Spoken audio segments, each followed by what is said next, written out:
किया कि हिंदू मुस्लिम की लड़ाई है। तो हिंदू मुस्लिम की लड़ाई तो कब से चल रही है? आज से चल रही है।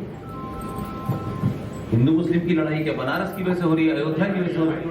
विश्वविद्यालय में प्रोफेसर है, उस प्रोफेसर ने कहा कि साहब शिवाजी एक पहाड़ी चूहा है। सांस्कृतिक पहचान, इस देश में झूठे इतिहास के खिलाफ, इस देश में झूठे साहित्य के खिलाफ, उसके खिलाफ एक युद्ध चल रहा है। तो अभी आपसे कहा कि आपने जो उसके साथ में एक सेंटेंस अटैच किया कि हिंदू मुस्लिम की लड़ाई है। तो हिंदू मुस्लिम की लड़ाई तो कब से चल रही है? आज से चल रही है। हिंदू मुस्लिम की लड़ाई क्या बनारस की वजह से हो रही है, अयोध्या की वजह से हो रही है? भाई लड़ाई का मतलब आप क्या समझ रहे हैं?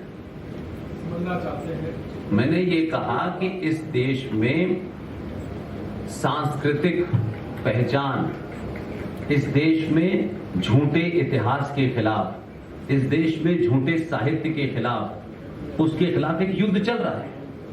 और वो युद्ध ये नहीं है कि किसी आपने जिस नोशन में लिया वो कोई खास होती, तो हर चीज में लड़ाई चल रही है। लेकिन क्या आप ये जानना चाहते हैं या नहीं चाहते हैं कि 15 अगस्त 1947 को भारत आजाद हुआ? ये कहां से पढ़े हम? कहां लिखा है? किसने बताया हमको कि 15 अगस्त 1947 को देश आजाद हुआ था? तो क्या इसको जानना, इसको समझना जरूरी नहीं है?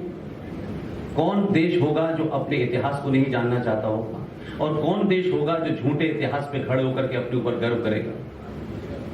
अगर 15 अगस्त 1947 को ट्रांसफर ऑफ पावर हुआ था, तो कौन सा ये गणित और कौन सा ये मैथमेटिक्स है और कौन सा ये मीनिंग है कि ट्रांसफर ऑफ पावर को आप कहते हैं कि भारत आजाद हुआ था? और भारत आजाद हुआ था तो 1935 का गवर्नमेंट ऑफ इंडिया एक्ट 90% आपका संविधान उससे भरा हुआ है। तो इसके बारे में नहीं जानना चाहिए? ये युद्ध नहीं है। उसके खिलाफ बोले या उसके उस पर सही पर्सपेक्टिव रखें या अपना पक्ष रखते हैं, या किसी इतिहासकार ने जो उस दौर में पैदा नहीं हुआ, जब शिवाजी थे तब वो नहीं था, लेकिन एक विश्वविद्यालय में प्रोफेसर है, उस प्रोफेसर ने कहा कि साहब शिवाजी एक पहाड़ी चूहा है। अब आपका बेटा और मेरा बेटा अगर आईएएस बनने जाएगा और उससे सवाल पूछा जाएगा तो उसको यही लिखेगा तभी पास होगा।